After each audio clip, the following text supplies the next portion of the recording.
योगी, जिसको आप लोग साधु संत कहते हो, हम तो हुमायूं का बेटा अकबर कहते हैं, हम तो औरंगजेब कहते हैं, ये नहीं है हिंदू कहने के लायक। एक योगी के लिए, एक सन्यासी के लिए, एक संत के लिए धर्म और राष्ट्र से बढ़कर के कुछ नहीं हो सकता, क्योंकि ऐसे तमाम कालनेमी होंगे जो धर्म की आड़ में सनातन धर्म को कमजोर करने की साजिश रच रहे होंगे।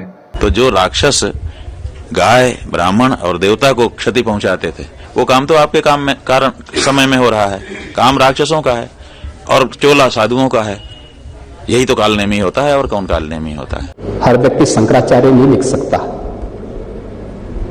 हर व्यक्ति हर पीठ के आचार्य के रूप में जाकर के जहां तहां वातावरण खराब नहीं कर सकता। एक शंकराचार्य और एक सीएम, महीने भर से ज्यादा वक्त से जारी दोनों के बीच जुबानी लड़ाई अब एक बेहद ही खतरनाक मोड़ पर आ पहुंचा है। ये मोड़ ज्योतिषपीठ के शंकराचार्य स्वामी अविमुक्तेश्वरानंद सरस्वती के लिए पहाड़ जैसा मुसीबत लेकर के आया है। मुसीबत भी ऐसा कि शंकराचार्य स्वामी अविमुक्तेश्वरानंद सरस्वती के चरित्र पर बात आ गई है। दरअसल शंकराचार्य अविमुक्तेश्वरानंद सरस्वती के खिलाफ नाबालिग बच्चों के साथ यौन शोषण की एफआईआर दर्ज करने का आदेश जारी किया गया है। ये आदेश प्रयागराज के पॉक्सो कोर्ट ने जारी किया है। स्पेशल जज POCSO act ADJ Vinod Kumar Chaurasia की कोर्ट ने प्रयागराज पुलिस कमिश्नर की जांच रिपोर्ट के बाद झुंसी थाना पुलिस को शंकराचार्य अविमुक्तेश्वरानंद सरस्वती और उनके शिष्य मुकुंदानंद गिरी समेत 2-3 अज्ञात लोगों पर केस दर्ज करने के आदेश जारी किए हैं। अदालत ने अपने आदेश में कहा है कि आरोपियों के खिलाफ मुकदमा दर्ज कर विधिवत जांच की जाए। आपको पहले पूरा मामला समझाते हैं, फिर सुनाएंगे कि अपने ऊपर यौन शोषण का आरोप लगने के बाद शंकराचार्य ने कैसे एक बार फिर सीएम योगी आदित्यनाथ को लपेटे में लिया है। जगत गुरु रामभद्राचार्य के शिष्य शाकुंभरी पीठाधीश्वर और श्री कृष्ण जन्मभूमि मुक्ति निर्माण ट्रस्ट से जुड़े आशुतोष ब्रह्मचारी महाराज ने 28 जनवरी 2026 को धारा 173(4) के तहत अर्जी दाखिल कर एफआईआर दर्ज कराने की मांग की थी। उनका आरोप है कि स्वामी अविमुक्तेश्वरानंद सरस्वती के आश्रम में नाबालिग बच्चों के साथ यौन शोषण होता है।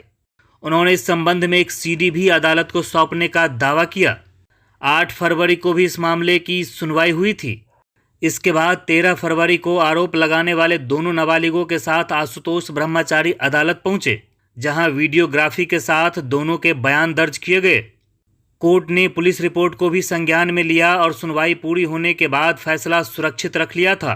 अब अदालत ने एफआईआर दर्ज करने का आदेश जारी कर दिया है। अब हमें न्याय मिलेगा और हमें पूरा उम्मीद हो गई है कि अब वह दिन दूर नहीं जब ऐसे कुकर्मी, सनातन के नाम पर चोला ओढ़ने वाले ढोंगी लोग जो फर्जी शंकराचार्य अपने आप को लिखते हैं, मैं आज खुली चेतावनी देना चाहता हूँ। अखिलेश जी, आप बहुत चिल्ला रहे थे, चलिए मेरे साथ विद्या मठ पैदल यात्रा हम लोग आज से कर रहे हैं, और पंचम तर पे डिप्टी सीएम साहब आपको भी कह रहा हूँ, मेरे साथ चलिए। वहां पर जो स्विमिंग पूल दिखाऊंगा, वह कमरा दिखाऊंगा जिसमें ये ऐसे करते हैं, वहां सखियां रखते हैं, वहां बच्चों का कुकर्म करते हैं। सारे एविडेंस वहां पे हमारे बच्चों ने छुपा के रख रखे हैं, उसको विवेचना पुलिस के द्वारा निकाल के लाएंगे। अपने ऊपर लगे आरोपों का स्वामी अविमुक्तेश्वरानंद सरस्वती ने भी जवाब दिया है।